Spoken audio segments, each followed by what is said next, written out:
Hello everyone. Physical education का paper समाप्त हो गया एंड आई होप कि आप लोगों का पेपर अच्छा गया होगा। तो आज हम लोग इस वीडियो में फिजिकल एजुकेशन का सॉल्यूशन देखने वाले हैं। ये सेट नंबर 4 है और आपको किसी और सेट का सॉल्यूशन चाहिए तो आप मेरे इंस्टाग्राम आईडी पे मैसेज कर सकते हो। तो चलिए स्टार्ट करते हैं। सबसे पहला हमारा क्वेश्चन है आइडेंटिफाई द आसन। ये कौन सा आसन है?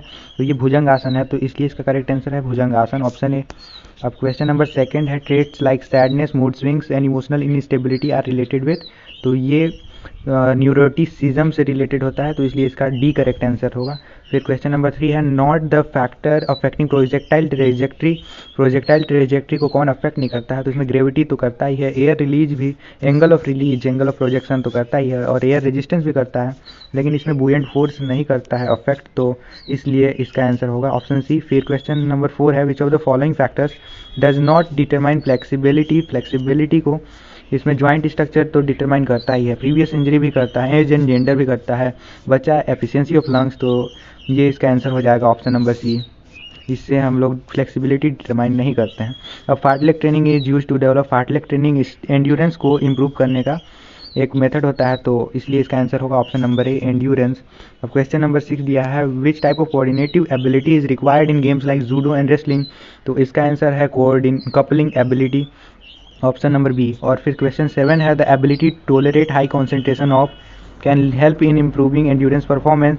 तो इसका आंसर है lactic acid. The ability to tolerate high concentration of lactic acid can help in improving endurance performance. Question number 8 है centre of gravity is the average location of an object's weight. इसका answer होगा weight, option number A. अब assertion reason है question number 9। Assertion दिया है aggression is part of human behaviour and is necessary for an individual to live and struggle for higher achievement. तो ये एजर्सन correct दिया हुआ है। एजर्सन एग्रेशन नेसेसरी होता है, नेसेसरी पार्ट होता है इंडिविजुअल के लाइफ में और हायर अचीवमेंट पाने के लिए। और रीजन इसका दिया aggression is inevitable and inseparable in sports activity. तो ये रीजन रॉन्ग दिया हुआ है, क्योंकि एग्रेशन को हम लोग इनसेपरेबल पार्ट होता है स्पोर्ट्स एक्टिविटीज़ का, ऐसा नहीं बोल सकते, तो इसलिए इसका आंसर होगा A is true but R is false, तो ऑप्शन नंबर सी करेक्ट है। अब है role of water in human body is to. तो वाटर का रोल बताना है, तो इसका होगा रेगुलेट बॉडी टेम्परेचर। वाटर से हमारा बॉडी टेम्परेचर रेगुलेट होता है। अब question number 11 which of the following are water soluble vitamin. तो वाटर सोल्यूबल विटामिन होते हैं B and C, option number B correct है। अब विच ऑफ द फॉलोइंग आसन is not use to cure asthma. Asthma को cure करने के लिए कौन सा आसन यूज नहीं किया जाता है? तो इसका आंसर होगा ताड़ आसन, क्योंकि धनुरासन, भुजंगासन और पर्वतासन तीनों को यूज किया जाता है अस्थमा को क्योर करने के लिए, लेकिन ताड़ आसन का नहीं किया जाता। अब है how many total matches will be played in the knockout fixture of 19 teams. तो 19 टीम्स है और टोटल नंबर ऑफ मैच निकालने का फॉर्मूला होता है n-1, तो इसलिए 19 - 1 करेंगे तो 18 आता है, तो इसलिए करेक्ट आंसर होगा 18 इसका। अब है knockout tournament is also known as. तो इसको नॉकआउट टूर्नामेंट को एलिमिनेशन टूर्नामेंट भी कहते हैं, तो इसलिए इसका आंसर होगा ए। अब क्वेश्चन नंबर 15 दिया हुआ है deaf Olympics. First deaf Olympic games was organised in the year. पहला डेफ ओलंपिक्स हुआ था 1924 में, तो ऑप्शन सी करेक्ट है।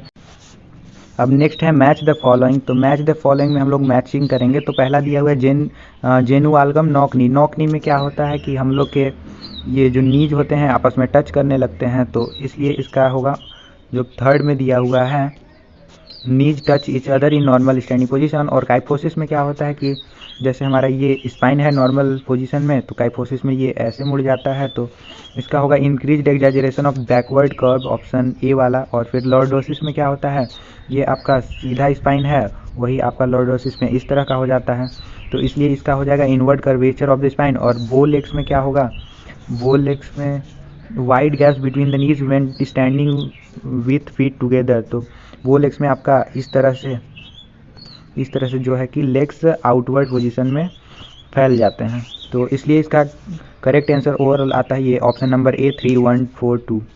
अब क्वेश्चन नंबर 17 भी मैचिंग दिया हुआ है। इसमें प्लेट टैपिंग टेस्ट है। प्लेट टैपिंग टेस्ट में speed and coordination of limb movement measure किया जाता है, तो इसका सेकंड के साथ मैच होगा। अब पुशअप है, पुशअप में upper body endurance strength endurance measure किया जाता है बॉयज़ के लिए, और मॉडिफाइड पुशअप में वही गर्ल्स के लिए होता है upper body strength endurance for girls, तो इसका थर्ड होगा। अब पार्शियल कर्ल अप होता है एब्डोमिनल पेट की ताकत को पता करने के लिए, तो ये हो जाएगा फोर्थ से मैचिंग, तो इसका ओवरऑल आता है ऑप्शन नंबर ए 2143। अब लास्ट क्वेश्चन है मेनार्क इज रिलेटेड टू। तो इसका करेक्ट आंसर होगा option number B beginning of menstrual period in women. तो ये था आपका सॉल्यूशन फिजिकल एजुकेशन के पेपर का। Thank you for watching this video.